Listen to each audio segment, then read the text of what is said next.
What up, YouTube? Week 3. It's your Pokemates. You were ready for that, weren't you? This time I could see you wincing in advance. No, it's more the idea that we've just been recording for 2 and a bit hours and now... Week 3, this will be part 11 of the YouTube series. Dave and Mark play Pokemon Blue. We're here from linktothecast.wordpress.com.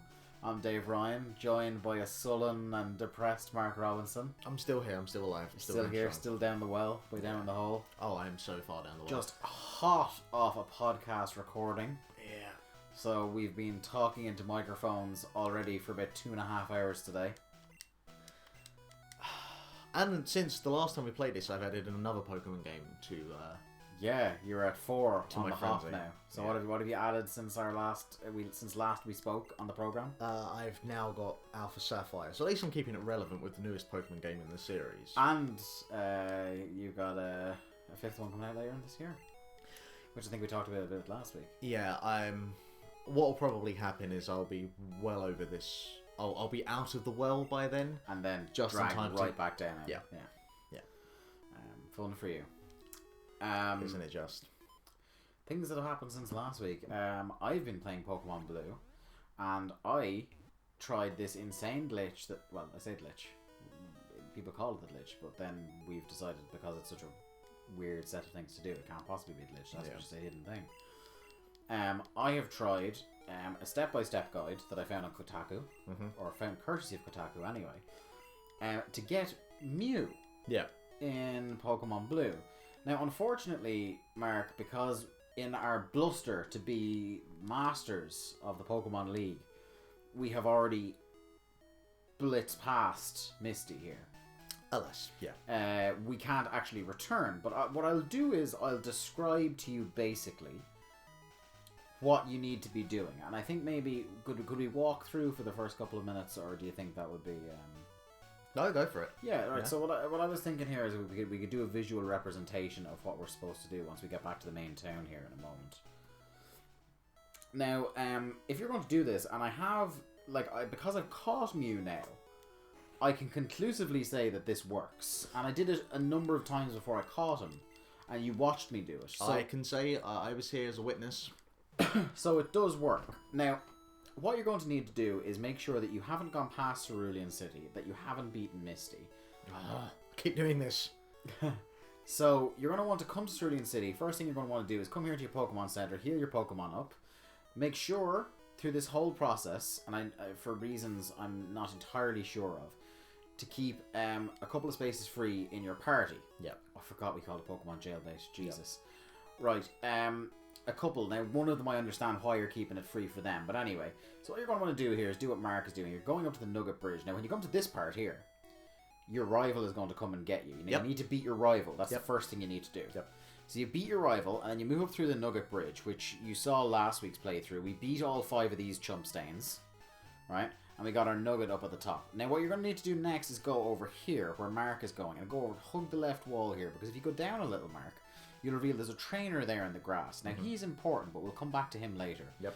Now, what you're going to need to do is, and I think did we try it a little bit, not for the Mew thing, but to catch the Pokemon that we're about to talk about here. I wanted to get an Abra. Yeah, going up and down this patch of grass until you find an Abra, which, as we discussed last week, there's a 15% chance you will come across an Abra on that patch of grass. But be careful to only use that bit of grass on the left-hand side so that you don't trigger that trainer. That's done, so say you've got an Abra. Now you've got Abra in your party. The first thing you're going to do is teleport back to the Pokemon Center with Abra. Which, be going in, we don't have one, so you teleport back to your Pokemon Center so that you can heal your Abra, so he's now in your party. Yeah. Now you're going up here. Once you've gone to the Pokemon Center, you need to come back up to the top of the bridge where we were. So, Mark, if you just show us here. Now we'll be going across to these as if we were heading towards Bill's house now. So, I didn't pick up any of the items here because I was afraid it would fuck the whole thing up. What we need to do is beat all of these trainers, with the exception of this guy here. Not that guy on the left, this guy here that Mark is standing in front of now. Yep. That guy there is the one guy on this whole road to Bill's house you don't beat. So without him, there's 8 trainers all the way over. Yeah, you keep beating all these guys. There's fuck. Sorry. There's one more over to the right of him. Yeah. Then. Once you beat all of them, you need to teleport back to the Pokemon Center, so that because you've been through 8 trainers at this point. And it's keeping now, the teleport. What? And it's key that you teleport. Yeah, you teleport, right? Now, I'm at this point, teleport isn't important. Teleport is only just the quickest way back to the Pokemon Center. Right. But I'm about to explain why teleport comes into play here once Mark has brushed this challenger aside. I think we're going to get a whole bunch of Geodudes here. Yeah, I think so. This is 4 Pokemon. Oh, look, so Geodude. This could take a minute. But I was amazed, like, that, and I think you were as well, Mark, that this was a thing that is porting over from the Game Boy version of the game, and yet somehow neither of us have heard of this. No, until last week. I mean, everyone knows of the Missing Go trick. That's the key one. Everyone knows the Missing Go trick, and everyone knows of the apparent cheat that lets you find a Mew under the bridge, under the proper urban legend that truck beside the SS Anne has a Mew hidden underneath. Everyone knew of, but everyone knew it was also fake. Yeah. I'd never heard of this one before. Yeah, neither had I. Like, especially when I saw, a foolproof way to catch Mew, I was like, bullshit. But yeah, it was kind of incredible. Especially because of the convoluted process you have to go through to get it. Which I suppose is no more or less really convoluted than the Missing No one, because the Missing No one is quite weird. There's less steps to it, but it is quite weird. Like, why the 6th item in your inventory? Yeah. And things like that. And like, why that one person in Viridian? It's obviously a hidden thing rather than a glitch, like. Yeah, well, it's... I could still fully see it being a glitch. Like, I've watched people do some very, very interesting things with Ocarina of Time, for example. Yeah. Where they do a certain number of steps in a certain number of ways for no apparent reason, but for some reason that is what causes the glitch, and it's very much a glitch. So I can fully see, like, the Missing Go thing. I've never looked too much into it, but I can fully see the Missing Go cheat being just a glitch that just for some reason. But this one, there's too many steps to, you reckon? Well, it's not even because just... it's getting a whole Pokemon that, like, I don't know. It just... Well, it's not just that. It's like, is Mew... Like, well, obviously Mew is programmed into the game. It's got a Pokedex entry and everything. Yeah, but it has a Pokedex entry, but you can't catch it, so... But you can this way. Well, evidently you can this way, yeah. Oh. Hey! We get ourselves a neat arena. Who's going to be evolving straight into a Nidoking? Let's go finish this so we can just move on towards Vermilion. Well, I'm going to quickly just... Oh no, I genuinely, like, the whole time I was like doing all these steps, and I was like, I can't believe that this is actually going to result in Mew being caught. Like, this has to be some sort of colossal rip. Yeah. And then when it did work, and when I failed the first time, and then tried again and it worked the second time, I was like, wow, this is pretty cool. So once you beat all these trainers, what you need to do is... And without beating this one. Still. Without beating that one guy there. Oh, for God's sake. For fuck's sake.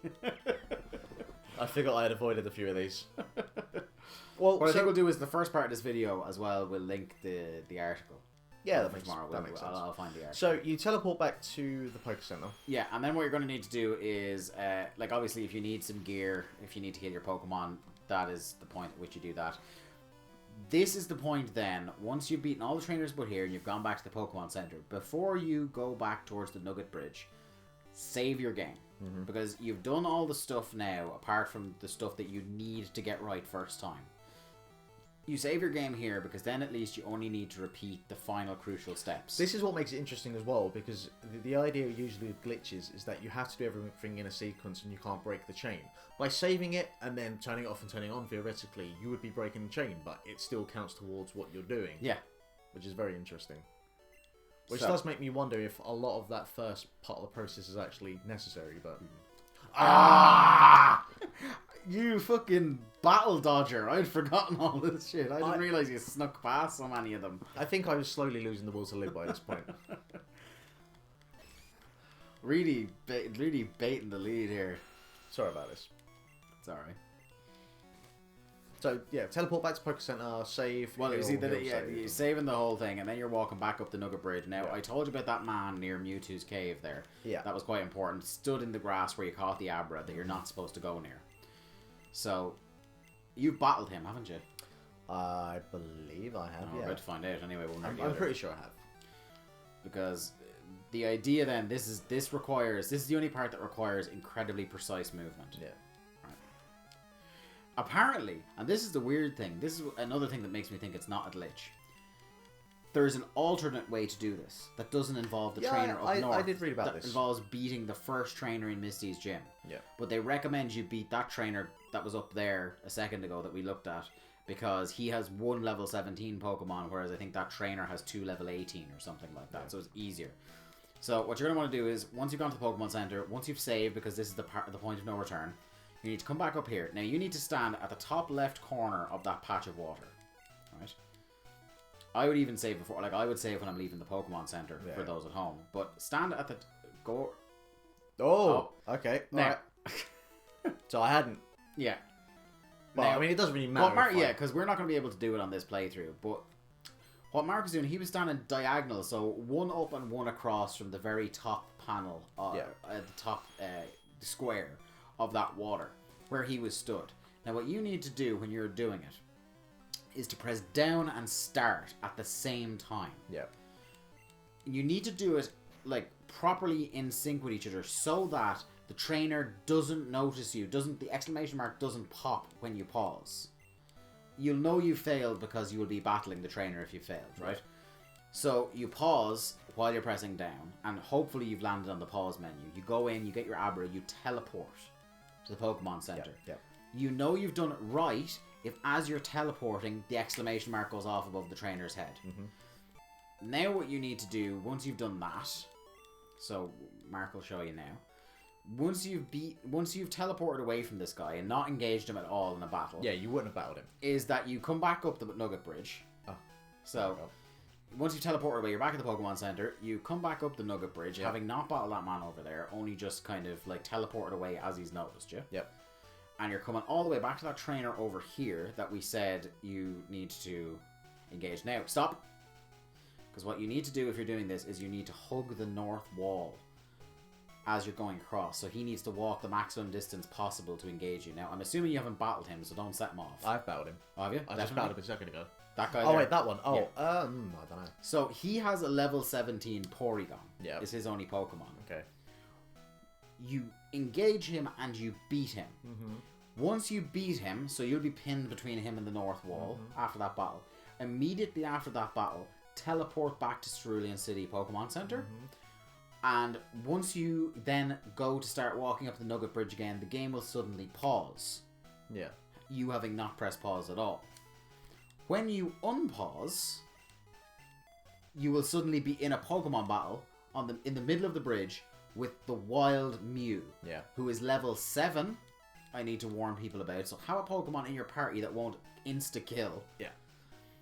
And because he's a legendary, as Mark is keen to point out, he's going to be harder to catch. So you can't just hit him once and chuck a Pokeball at him. You're going to have to wear him down or put some sort of status effect on him that isn't poison or burn. Yeah, it's best to come into this with either a Paris or a Butterfree. Butterfree is usually my poking, catching Pokemon of choice. So you can put him to sleep. Now, I had found the invisible Great Ball that we couldn't find last week. So I wore him down to about a quarter health and was able to use that Great Ball on him, and it worked. Yeah. The second. The luck you had between catching the Abra. Oh, it is incredible. Luck. Because on my own, the first Pokemon I found in that patch of grass was an Abra. On my own playthrough I was doing, I could not catch that fucker for love nor money. I eventually did, but it took me so much longer. Which is why I'm not bothering to do it on this run through. So that's that, and in the video description for the first part, or if this is leaked over into the second part now, we'll put the advice for how to catch it, the step-by-step that explains it a little bit better than me. But needless to say, it was absolutely fascinating to be able to catch, to figure out that thing that, like, just goes to show, 20 years later, I'm still learning things about Pokemon, which is incredible. So now, ever onwards, my friend. Mm-hmm. Wait, have you not battled Misty? Nope. No, So, I did everything but Misty. Oh, so because you had engaged, that was what it was, you had engaged that trainer that we took the North Wall for. Yeah. So that's the reason we couldn't do this. Well, I wouldn't have been able to do it because I'd already done, all the other stuff. So. Well, you hadn't gone beyond Cerulean. That's the only thing. You can't have started Misty's gym. Yeah, I still wouldn't have been able to do it. Yeah. Alright, so I'm going to catch us up on the strategy guide. Make sure that we are able to roll here. I'm pretty sure, Misty shouldn't be too hard, because I think she's got, off the top of my head, like a level 18 Staryu and a level 21 Starmie, I want to say. Yeah, it's something like that.